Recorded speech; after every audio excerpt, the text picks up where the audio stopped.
Hello, hello, all. Thank you for joining us again on the Almost Brothers podcast.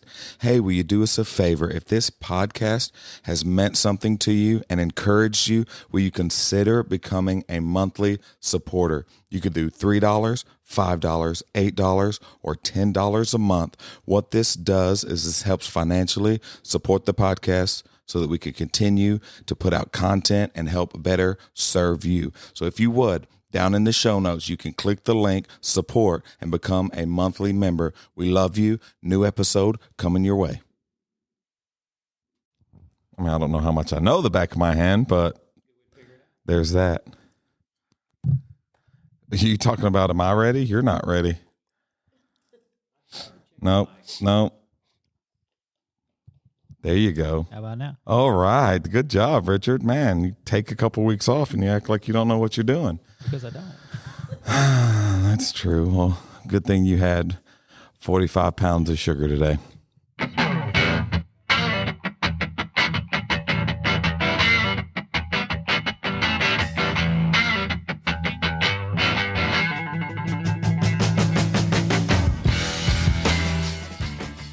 You what? I had 35 pounds. Let me correct you here. It was 35 pounds. Thank you very much. It was so good. It looked good. It was. I mean, I'd still be at the ice cream place right now, laying on the floor. I didn't eat it all though. Okay, yeah. Only about half of it. At least you got a cup out of it. I did. So It's there's a that. little mason jar. It's awesome. Yeah, mason jar. Yeah, that's. I couldn't think of the word. That's the word, mason jar. Thank you. Thank you for that, because I couldn't remember it. I couldn't get it there. But yeah, what's up, everybody? Welcome back to a brand new episode of the Almost Brothers podcast. On today's episode, we're going to be talking about the power of lifting. Lifting is loving. Write that down. I don't have a pen. Write that down in your brain. Okay. But yes, on right thing. You what? It's a dangerous place. I know, right? There it goes. Oh, I thought I had it, but it's gone. Yes, and on today's episode, we have my pastor in the building, in the flesh, not over the phone, not calling them on a random Monday night. What was it? What was that episode where we just called like people on our phones? Yeah, that was fun. But yes, we have him in the building, Pastor Randy Cowart. How are you doing, Pastor? Doing great, my friend. Oh yeah, we are in town and just excited to be here and excited to record this episode. Film. But yeah, and really this episode was spawned, this idea was spawned out of just my appreciation for you. I just wanted to talk about how, we forget sometimes to lift each other up, and we forget sometimes to kind of be there for each other and just have that moment of, hey man, I just appreciate you. And I know you asked me the question, why I called you when we first planted Remnant. You were the first one that I called. It was like, man, Pastor, I've got this on my heart. And you asked me, what made you want to call me that day? And there were 3 different occasions, and I don't even know if you remember them. But there was one when you came down to preach in Malden, and he's kind of pulled me to the side, man, and encouraged me, just randomly, And then there was another time you called and you said, hey man, I hope I kind of put your name in for, there was a pastor position open up, and I kind of just, gave them your number and just kind of encouraged me through that. And then the last time, man, you just spoke what I felt on my heart, just right back to me, just encouraging me. And it was something that I looked for so long. In ministers and in people that I served under and that I was with, and that I feel like it's not that they didn't give that to me, but it almost seemed like they would encourage you to get something out of you. When you came to me, there was nothing that I could give you. There was nothing that I could do for you. You just came to me to encourage me in a moment to where people around me probably didn't understand that I really needed it. That in those moments I was really feeling empty, and I was really feeling like, is this even worth it? Because I think that people forget to encourage the ones that are closest to them. So not only did I want you on this episode, but I wanted you to understand how much that meant to me. It really did. just a few words of encouragement in those moments. And I don't know if I would be to the place I am in ministry today if you wouldn't have done that. I really don't. And I don't know if, I don't think you understood that, but just those moments of encouragement from somebody that there's nothing I could offer you, and just those moments were really, really special. Wow. I appreciate you saying those kind words. I didn't know that it had that big of an impact, but that blesses me. People say a lot of times, well, I see potential in you. Be honest with you, I really don't like that word potential. Yeah. Like you have potential. And people say that it's almost like just a byword. Right. I didn't see potential in you. I knew that there was greatness in you, destiny, purpose. And I just knew in my heart that God not was going to use you, but is using you. And I just knew that some awesome things were happening in your life. And not to be prophetic, but I believe that some things were going to be taking place in your life in the future. And I was like, man, this is somebody I want to invest in, And but I believe in you, man. I believe in you. I love what you're doing. You don't know this, but you'll know it now. But I watch a lot of your sermons and stuff like that. And I said, I'm going to preach that. I was like, I'm going to preach that, put my stamp on it. No, I'm just teasing, plagiarizing. No, but man, you've got a great word. And that's what this podcast is about, lifting each other up. As iron sharpens iron, so will a man sharpen the countenance of his friend. Yeah. We got to make sure that each other are sharp. A lot of times we get dull, you know, and we're not sharp. And whenever you lose that edge, you find yourself in trouble. That's good. Yeah. I think of David when he was on the balcony looking at Bathsheba. Yeah. I call it the balcony of boredom. That's good. Yeah. Yeah. That's good. David got bored, and it's a dangerous thing when you start getting bored. What happened? You become dull. Yeah. You're not sharp. You're not focused.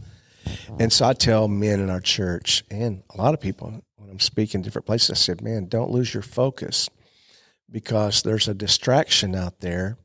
And whenever you become dull, you're not sharp, you're not in the Word, you're not doing your devotions, you're not being accountable, you lose that edge, and what happens is you become dull and you don't do what God has called you to do. Yeah. And that's why we're here to encourage one another. Yeah. That's so good. Thank you for those words. That encouragement. Oh man. And again with Rich, he's so good at it. Of just taking a second out of his time to just like text, hey man, I just appreciate you and I love you. And like, awesome. We do that just kind of out of instinct almost sometimes, not understanding the impact of when that lands on somebody. Right.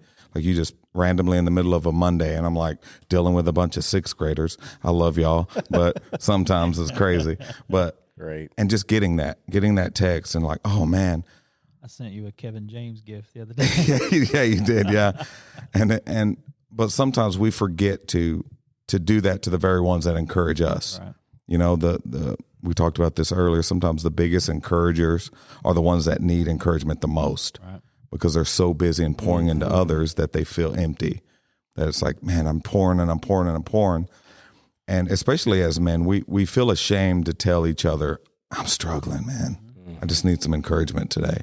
Right. And you're just so good at that, just random encouragements, like just out of nowhere. It's like, oh man, I appreciate that. We were talking about it earlier with the Kat Von D situation, that the people that are tearing her down are the people that are supposed to be lifting her up, because it's hard when you first get saved. It's hard to shun the world and turn from that and make sure you're doing the right thing. So the people that are supposed to be picking her up and helping her through that are the ones that are tearing her down and criticizing everything that she's quote unquote not doing right. Right.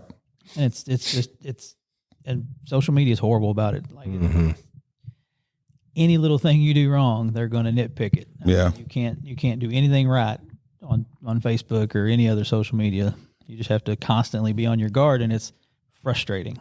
It's very frustrating. What do you think has happened kind of to the church in that aspect of just like we've gotten so cynical about everybody anymore. Like we've got to investigate and we've got to put our opinion in it. Like what happened to that? Just the subtle art of encouragement. Well, and honestly, it's probably been like that for years. Yeah. Upon years. And what happened, I believe, is we become self-centered, and we want to focus on us and not focus helping others. Yeah. We want to point out their faults and their flaws and their situations and their insecurities, and we become judging, and what happens is we got to always remember when we start judging, man, we're going to be judged, you Right. know? So, I think one day this world is going to be in for a rude awakening. Man. Yeah. Oh yeah. When we stand before God one day and he's like, okay, you guys missed it. Yeah. You missed the whole point. I'm going to give you some grace though. Yeah. Yeah. And it does, because that's what you see. And especially, again, social media. Oh my goodness. It drives you crazy. It's like, can we please take a minute and just put the fighting away? Right. So stop throwing stones at each other and just lift each other up. Like we may have difference of opinion in our theological thoughts. Right. Like, let's take a second, step back and just encourage one another, especially when it's somebody that goes to a different church than you. Right. Because you get that too, where it's like, okay, here's the lines of encouragement. Outside of here, that's it. I'm not going to go any further than this. Like, this is where it's at, and this is where it's going to stay. And we I think it makes us feel better about ourselves. Yeah. When we do that. Ooh, if I could point out something in them, maybe people will look at them and not look at me. Right. And it's almost like we do that to those that are just like us. Mm-hmm. We nitpick on the thing that they're doing in the open because it's something that we're doing in the secret. Mm-hmm. So it's like, oh man, like, can we take a step back and just encourage, hey, you need encouragement. I know, because I'm dealing with that too. I'm struggling with that too. Well, what Pastor Randy said, about it's been going on that way for years. Before the internet, it was the ladies gossiping over, so and so's doing this and that. It's always been a thing. Yeah. It's more prevalent now that we have the internet to blast that all over the place for everybody to see. Yeah. Or just men being angry at each other for something instead of going to and be like, hey man, I just want to encourage you. I just want to lift you up. Right. I know you're struggling, but I just want to be here for you. And it's we talk about all the time, like you get in a men's meeting and it's almost like, hey, so how's everybody doing? I'm good. Are you really? Like, and sometimes we mask that. When we need encouragement, we try to mask it because we want to seem stronger and tougher and have it together a lot more than someone else does. Yeah. In one of the popular gyms around the world, Planet Fitness, they have a saying in there. It says judgment-free zone. Yeah, that's good. Wouldn't it be great if we could have the church have the same model, or the same, not model, but the same inscription in the church? Right. This is a judgment-free zone. I said it to the church, our church last week. I said, this is a judgment-free zone church. Yeah. If you're here to judge, you're at the wrong place. Right. Yeah. We're here to encourage. We're here to one another, build one another, encourage one another, edify one another, exhort one another. And I think if we would all do that, I think this world would be a whole lot better place. Yeah. I mean, come on, I'm not beating the church up, but I know a lot of sinners that are more encouraging sometimes than Christians. Oh, that's good. Yes. And please understand, I'm not bashing Christians, but I think a lot of times we Christians have become judgmental because we think we're better or holier than everybody. We're more righteous. But no, you without sin, let him cast the first stone. That's right. And so we need to get back to that place where we stop judging people and we just start loving one another. Right. Love wins every single time. Yep. Oh yeah. Come at people in a low position. Yeah, man. In a humbled position. Like, hey, how can I serve you? Good. Because guess what? When you're serving someone, encouragement naturally happens. Right. Whether you're trying to, like, okay, I've got to encourage this person. If you're just there like, hey, what do you need? Like, what can I do for you? You know, it may be a word of encouragement. It may be just a hug or a lifting up or, hey, let's go grab a coffee and just let me spend some time with you. You know, it could be something that small that's encouraging. You know, it doesn't have to be like this daunting idea of, okay, I've got to go up to my buddy and have some words for him. Like I've got a word from God for you. Sometimes it's just a hug and a, hey, man, I love you. My first pastoral position, probably 1995, I think. Aging yourself here. I know it. And so I went to a board member and I said, you know, hey, pray for me. I'm just kind of being challenged by some things. This whole pastoring thing is new to me. Yeah. I said, man, just pray for me. I appreciate it. What happened was, my wife's right beside me. She remembers it well. This guy went to the other board members and said, pastor's having problems. Yeah. Pastor can't handle it. Pastor Randy can't do this whole pastoring thing. And that spread from the board to the board members' wives to the wives to their friends. And before you know it, I was like the worst person in the town. Right. You know? Yeah. Just because I said, hey, man, I need some encouragement. That's all I needed. Yeah. I need somebody to put some oil on me, so to speak. I need somebody to put their arms around me, a bend or and lift my arms up and say, hey, man, I got you. Yeah. But no, man, had to talk. And that was one of the most discouraging times in ministry.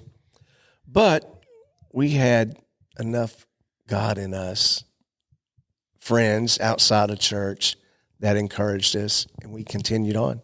We're pastoring still today, Yeah. you know. Yep.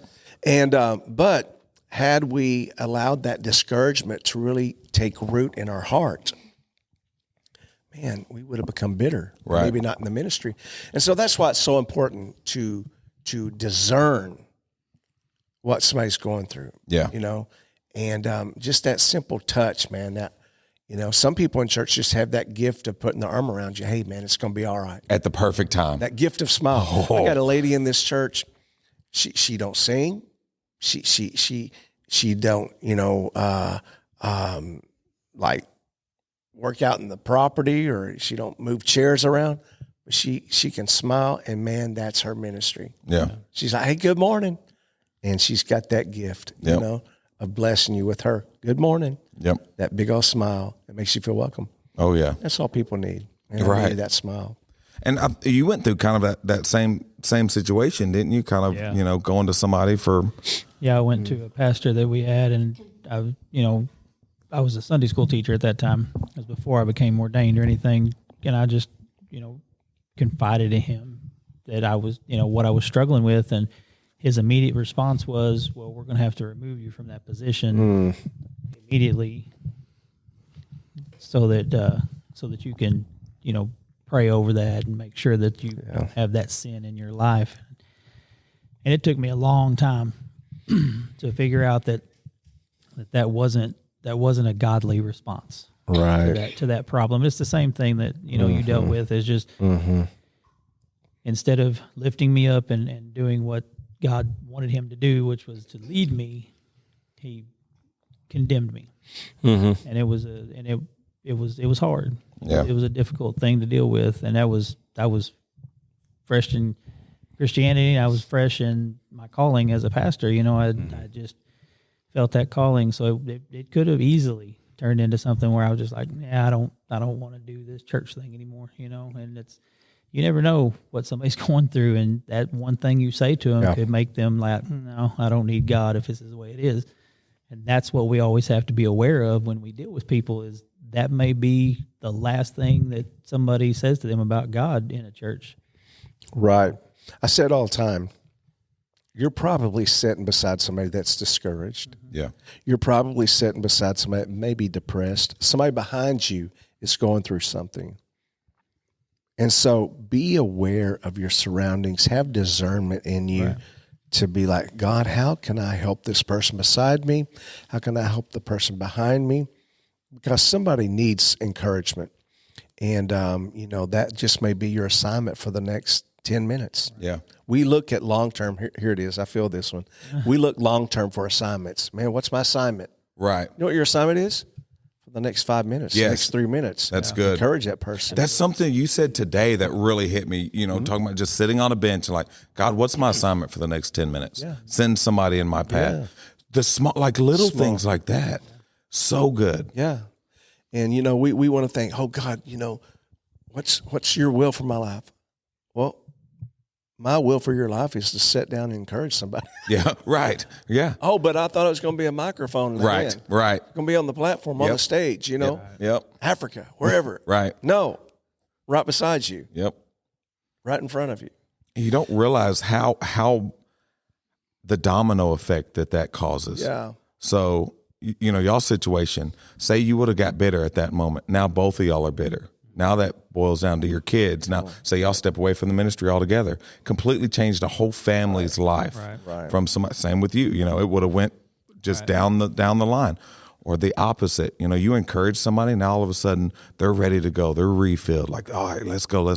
And now they're bringing their family along, and you're changing. You're changing a whole town because you're just encouraging people left and right. Good. And now people are just starting to encourage one another, and their families getting encouraged. And now, like it's so simple, but something that we just overlook so much because we all deal with stuff. We're all struggling, and life's tough sometimes. So we overlook that and what we're dealing with. But man, it's such a powerful thing. Just being able to lift somebody up. Well, and you said something in a sermon last week or a couple weeks ago or whatever it was. I don't know. I don't pay attention. I'll tell you to write it down, man. Come on. What are we doing? No, but you said that, people will judge people over the thing that a couple of years ago they were doing. Yeah. Whatever that may be. And when we build those people up instead of breaking them down, that's not just building that one person up. You're building the church up in the kingdom of God, which is, what we're supposed to be doing. Yeah. Kind of the whole purpose here. Yeah. Like, kind of what we're supposed to be doing, not pushing people away. Right. Yeah. And it's just, oh my goodness. And it just drives you crazy, not even just overlooking it, but actively like discouraging people. Right. Yeah. So it's just like, especially, being in youth ministry for so many years, you see that a lot with young people. Yeah. Is that they get discouraged by this older generation because they don't understand them. They don't understand the way they talk, the way they dress, the music they like.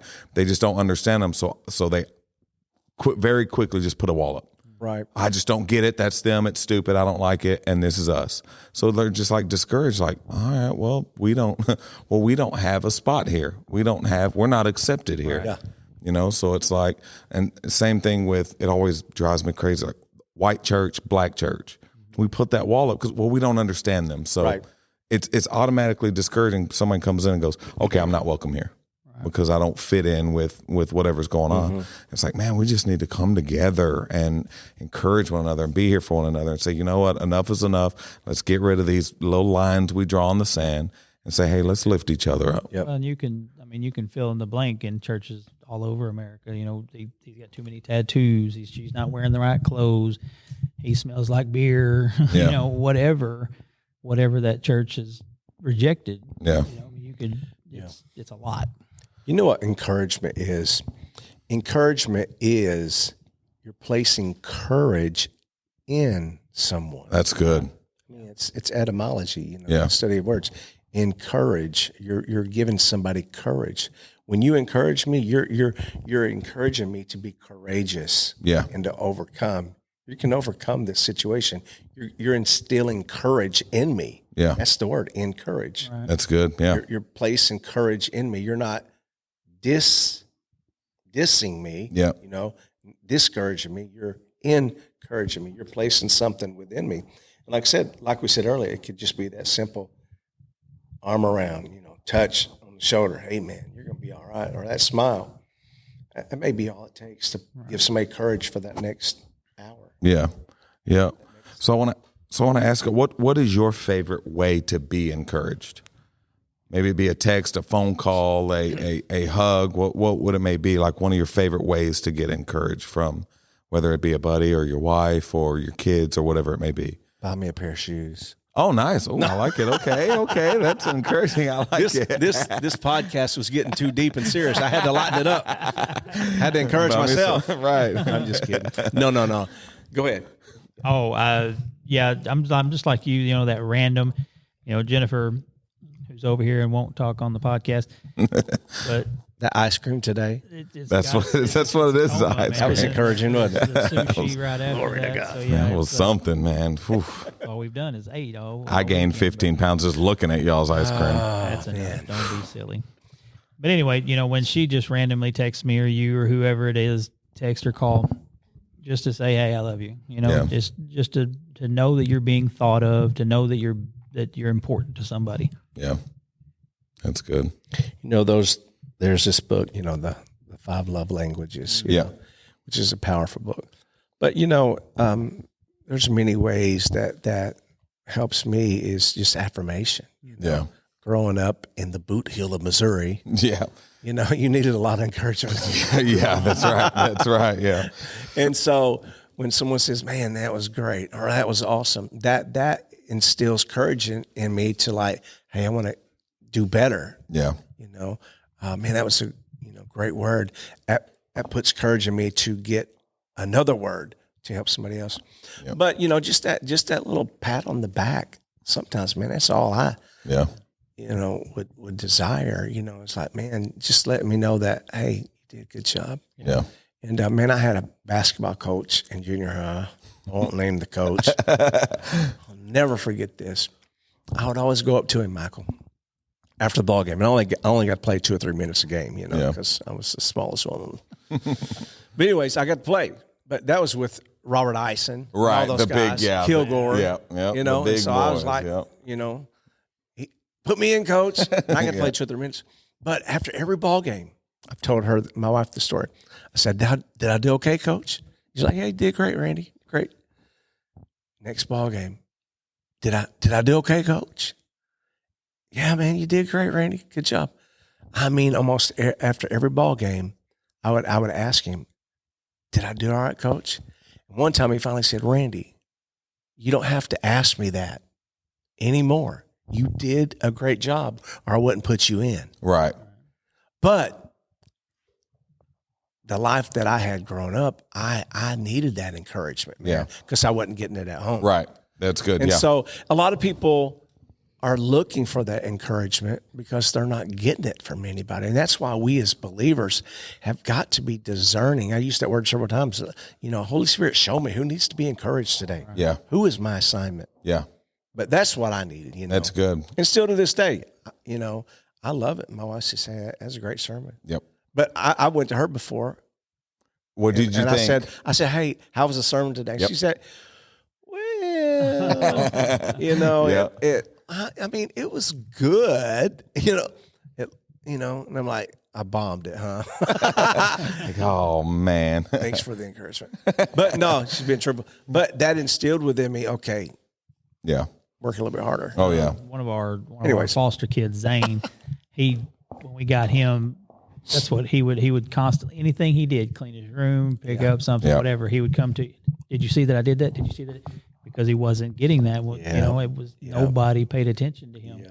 And it was, it got very annoying, but at the same time, you didn't want to discount it. Yeah. You want to make sure that yep, I saw it, buddy. You did a great job, And it was a lot to get him to a point. And now he's the same as the other kids. You have to kick him in the butt to get him to do anything. Right. That went out of him pretty quick. Good, yeah, right. Thanks, Zane. But Appreciate it. It's important, man. It's important, especially for our young ones, to know that they belong in this environment. Yeah. One of the greatest things you can do for your children is to tell them, not necessarily how pretty they are or anything like that, and that's important.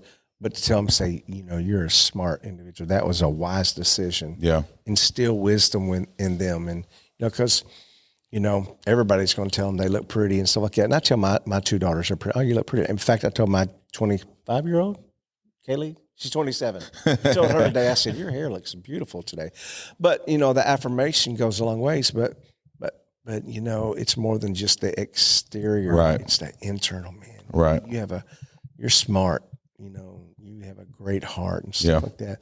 Those things last. Yeah, that's good. I took all kinds of crap from my mom because I wouldn't let my daughters do pageants because I didn't want them rewarded just for beauty.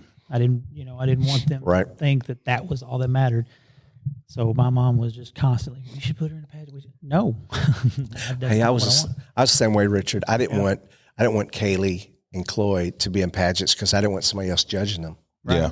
Exactly. I don't judge my daughter. Right. Man. I don't want my daughter to be judged. Yeah. You know? And then what happens? Oh, I didn't get first place. I didn't get second place. Well, what was wrong with me? What's wrong with me? I'm looking in the mirror. Oh, do I need to lose weight? Do I need to gain weight? Am I too, And then they get that complex and they get discouraged. Right. And then there's that progression, discouragement, depressed, oppressed. You know what I'm saying? Yeah. And there's that progression if you're not careful. Yeah. That's I'm good. the same way, man. Yeah. Yep. I'm like, no, you can do sports, but no. Right. Yeah. Pageants. Well, Well, at least sports like are based off of your performance. There it is. Like not how other people see you, but like it's just like your performance. You either can put the ball through the hoop or you can't. That's it. Like that. That's it. Can't. You can't. Yeah. Hopefully my girls can. We're going for conference titles this next week. Let's go, ladies. I'm so excited. They've done so good. They progressed so good. And that's what I try to do is just encourage them. Just like y'all are not the most athletic team. Y'all are not the best basketball playing team I've had, but y'all are like the best group all around that I've had because they're just good attitudes and they work hard and they listen and nobody talk. I mean, just great all around. And you almost wonder how many of those get that at home.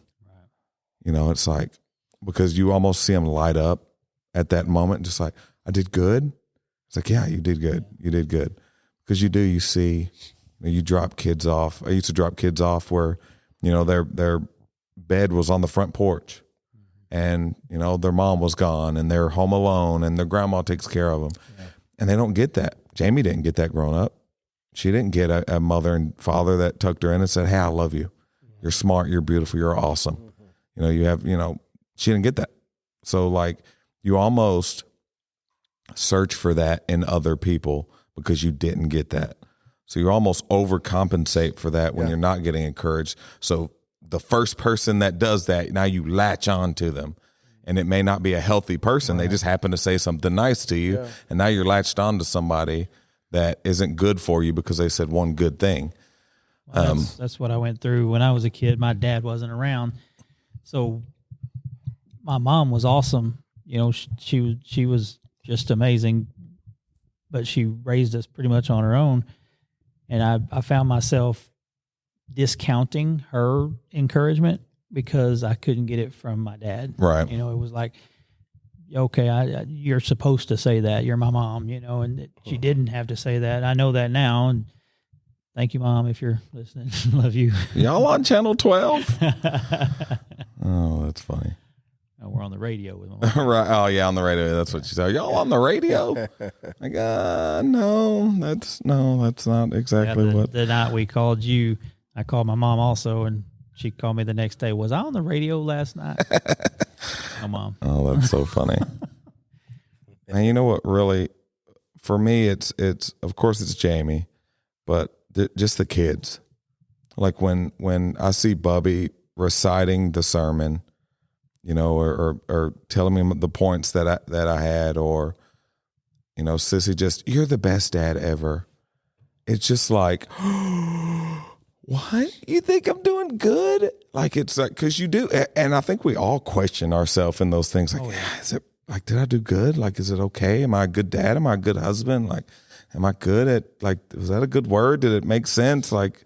Just seeing Zeke on stage a couple weeks ago. Yes. Telling a godly story and praying. It's amazing. And like saying, Dad, I'm going to be a preacher. I want to be like you. I want to be a preacher. It's just like, wow. Yeah. Like that right there is encouraging. And again, they don't know that, they're just saying what's on their heart. But it's just like, oh my goodness, like that'll light a fire under you. Just like, all right, let's go. Be exhausted and be like, all right, I'm good. But, just stuff like that, or Jamie will do that too. Just kind of encourage, like, "Hey, babe, like that was really good," or like she's like, "I thought you were going to be nervous, but it was really good." It's like, "Oh, thank you, I needed that." And tell me I'm handsome every now and then. I'm good after that, just drop that in. one of the greatest compliments you can have as a parent is when your children want to hang out with you. Oh, yes, that's good. Yep. You know? Yep. And, I mean, when they say, hey, let's go get coffee. And I'm like, what? Why don't you hang out with your friends? No, I want to hang out with you. Yep. And I'm like, oh, really? Cool. Awesome. Yeah. You know? And on Friday nights, you know, your kids are hanging out with you. Yeah. And not out with the world or Yep. the crowd. You know, go hang out with your friends. I'm hanging out with you guys. Yeah. Man, that's a great compliment. And it's because you're investing in them. You're encouraging them. Yeah. And, of course, they hang out with their friends. But, man, what a blessing it is. That's good. You know, that encourages us as parents. That's what I was going to say. Yeah. And that encourages you just like, oh, awesome. Yeah, heck yeah. It sounds great. Like, let's hang. That's one thing you see, like I said, with y'all's family is you see a lot of that, you know. Clay's calling and, hey, what are y'all doing? Where y'all going? Like, let's hang out. Let's get together. Like, it's cool to see and to watch and to know that you're all encouraging each other in that way. Right. You know, so I just want to tell y'all, too, that I love y'all so much and y'all are awesome and mostly handsome. I mean, handsome on this side. You're kind of pulling the average down, Richard, but Now I'm discouraged. right, like after all that, you just wipe it clean. Right? Oh yeah. Wow, but you got the whole squad laughing. I'm sorry. I didn't mean. I do not have any kind of problems with myself. I know, right? Like just tearing you down. Like I didn't mean it, man. No, but it really is. During soccer season, him and Jean, they'd have halftime at their soccer game, and she'd run all the way across the field just for a hug break. Yeah, that's funny. Yeah, awesome. Cool. Huh? You ever see them like at a singing, like where they're looking for you and they find you and they just light up, just like, hi. And it's just like, oh, that's so awesome. Yeah. Disrupt the entire play. Right. Like you're doing a solo. Stop waving at me right now. You ever had to tell your kids like stop? Like they're doing something like picking their nose or something. You're like, better stop. Stop. I've had to do that. Well, Bubby was turned all the way around, like talking to his buddy in the back. And as soon as he turned back around, I'm just like, you better pay attention. Everybody around me is like laughing. Like, y'all shut up. Bubby was the worst. Like Lee was always focused, but Bubby be talking, messing around, like slapping each other. I'm like, you better pay attention. I swear you're grounded. It's like he could hear me, like he can't hear me. That's funny. What those vibes? Well, you're right. What else is on y'all's heart? Tesla. What is it? What's the score? 12-7. 12-7. Let's go. Might as well tell the story real quick. So we are having a Tesla battle. And who sees the most? So Pastor messaged me randomly last week, just Tesla. That's all he wrote. I'm like, that does not count. It is not fair. Oh, that's so funny. I think he might have been fibbing. I tried to give him one today, and you wouldn't let me. That's unfair too. Like you can't. No. It was my Tesla to give. Oh man, and what was it? I think there was one you seen like in the rearview mirror. Yeah. Well, we're gonna count that one, but I mean that's you got a mirror. That's unfair, man. It was on your side. What was it? A BMW today that I called? I was like Tesla. Oh wait, Porsche. Yeah, Of all things, because that's so close. I'm to so a Tesla. the lights were bright, man. They was burning my retinas. I didn't know what it was, but yeah. And I'm just saying, the grandkids, I'm their best friend. They like you. They're so awesome, man. But he brought gifts. That's right.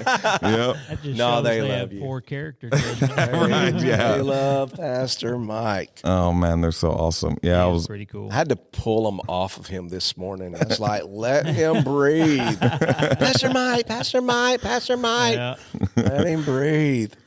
Oh man, they're That's awesome, That's what man. my kids are, and he doesn't like any of them. They still I love your kids. Stop it. Come on now, Luke. Sometimes he's a I lot. really wonder, He's a lot. but no, Love they're that boy, but he's a lot. yeah. But especially like Tristan, that's my dude, man. He's awesome. Oh yeah. So I'm sorry, man. Look, I'm sorry. Your kids love me more, and your grandkids love me more. I'm sorry. It's the beanie. That's what. Yeah. You know, I'm a kid. I'm a child in ain't no doubt. a man's body. That's what it really is. Like, oh, a big kid. Cool. Stay young. Yeah. Stay young. Oh, yeah. Well, anything else, man? Anything else on your heart? No, it's been an amazing weekend, man. Oh man, it's awesome. Yeah. And if you get a chance, if you're not here in Opelika or Auburn, get online. Okay, get on Facebook and check out City Church tomorrow at 10, right? 10 o'clock. 10:05 in the morning. Get online, get on there, put some praise hands in the chat, some thumbs up, some praise God, some what's up, Whatever. just whatever, yee. I don't know Encourage City Church. That's right, encouragement. That's right.